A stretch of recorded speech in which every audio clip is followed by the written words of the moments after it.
Desert island items. Oh, man. It should have a little notebook that has the answers. Suntan lotion. Yeah.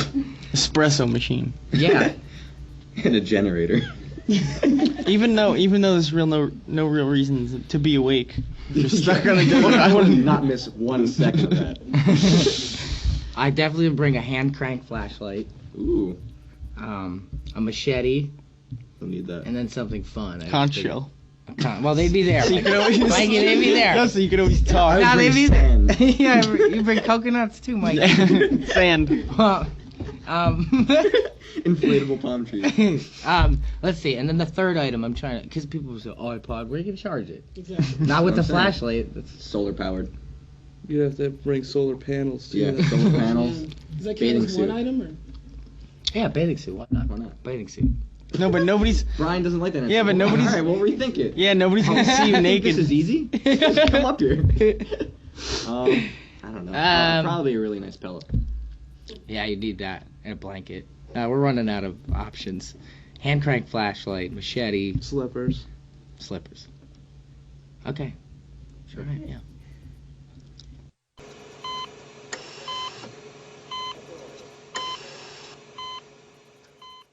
I don't know how that I started. heard we got abducted. The car crash. Yeah, it's weird because the car crash rumor became the truth after a while. Like, that's what actually people truly believe. There was somebody else that was in a car crash though. I think really? maybe On that that's same show, yeah. Oh, okay. right. So it that's kinda probably what it spread from blurred. there. And I don't know how that happened, that it became gospel truth, but I thought it was because there were so many injuries that the only way to- feasible explanation would be that they were in a car accident. okay, so here's what actually happened. We were shooting 2 videos back to back in 2 days, which with you know the amazing Samuel Bayer, and he's an intense guy.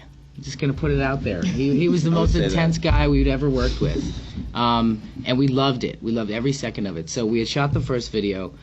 Now we had given everything at that point.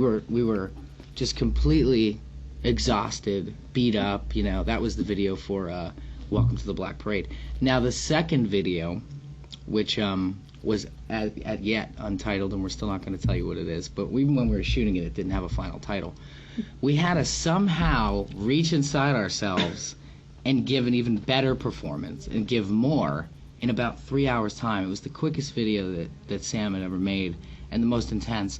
And something about the setting, something about the emotion and the energy of the song, something about everything that was happening was almost as if our whole lives were leading up to this point. It was our first and only straight performance video. There was no tricks, there was no gimmick, there was no story, there was no extras. It was Stunt just people. no stunt people. It was just the band. So what actually then happened was we got completely nuts. It was like Lord of the Flies. And I've never seen us give that performance. It was the most intense performance ever. So, as a result of that, a couple injuries happened.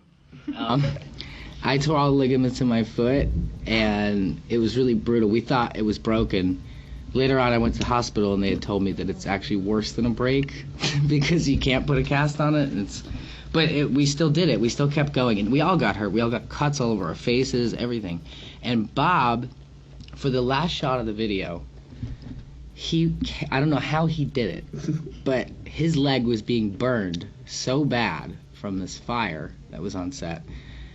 And he still stayed there so he can get the shot. But what ended up happening is back of his left leg got a 2nd and 3rd degree burn on the calf area, right? Mm-hmm. And so it was really bad. But he stayed there, and then we're all standing there. Now, we're just almost mortified and just confused and just shocked by It's shocking this how fire. hot it Yeah. was. Like even for us being like, I would say like maybe 10 more feet away from the Right. fire than Yeah, Bob right, was. right. Feel your, Like yeah, I was face like, is oh man, like melting I'll off. never, I Right. won't have to shave ever again. Right, it was like that. Scar Like, tissue, the but back of my head just started singeing. yeah, Yeah, and so we were almost like consumed by this flame. It was a wall of fire, and we're looking at it, and we're like, "Oh my god!"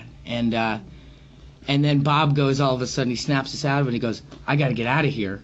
Right? I What'd you remember at that point, I was so tired, and it was the last shot that we were going to do, and I don't know really how to explain it, but there was some stuff that was being burned that that basically once the shot was over, it was gone completely. We couldn't recreate it because everything was being burned. So at that point, I was having problems lifting my arms, and we were all just like really, really tired. And I kind of felt I was kind of starting to get burned, and then I was like, this really hurts really bad. And then I kind of started to look to see if my leg was on fire, and then at that point I was like, all right, I'm just going to hold on as long as I can.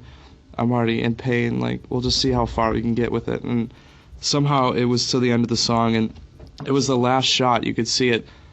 There's a camera up on me, and I don't remember exactly what I said, but I was like, I gotta leave. I gotta go or something, and you just see me like run off the shot, like.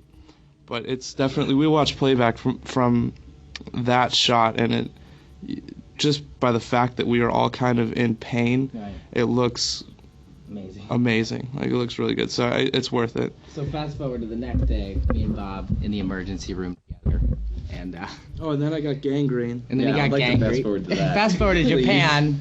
His leg looking like guacamole. We should apologize also to the people of San Diego. We missed that show, Street Scene. We're really upset about it. We were literally in the hospital. We tried really hard. Yeah, 7 a.m. the morning of the show. There's doctors looking at me and Bob going, "You guys can't play. Are you crazy?"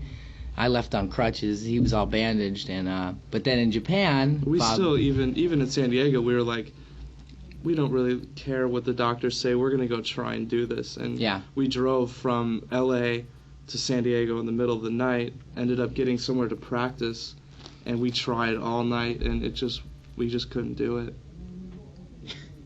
It wouldn't work. That's what happened to us. Yeah.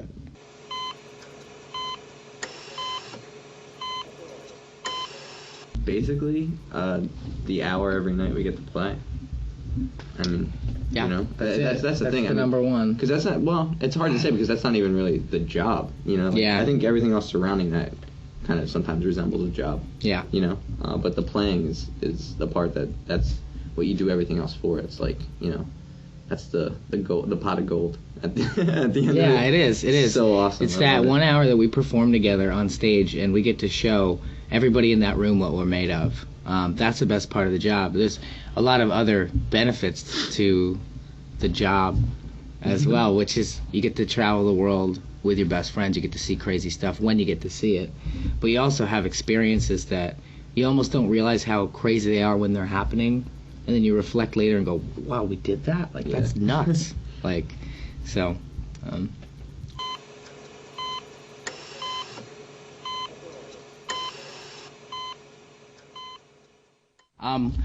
it's kind of like you grow up and you age so fast when you're on the road that, like, from each tour, your face, I believe, never looks the same as soon as the tour's over because you go through so much. I think the biggest impact, though, is mentally what it does to you. It makes you grow up real fast, makes you a better person, and it's there for you. I mean, this band, more than in so many ways, like, has been there for us mentally, and it's really helped us out. If anybody would like to add. Yeah, it definitely gives you a big release. It's an outlet where you can put all your frustrations and creativity, all the great things that happen to you, all the bad things that happen to you, and really just put it into like a diary for everyone to read almost and listen to. And I think music for us has been our best friend, sometimes our enemy, and you know, that one confidant that you can always talk to and put everything you have into.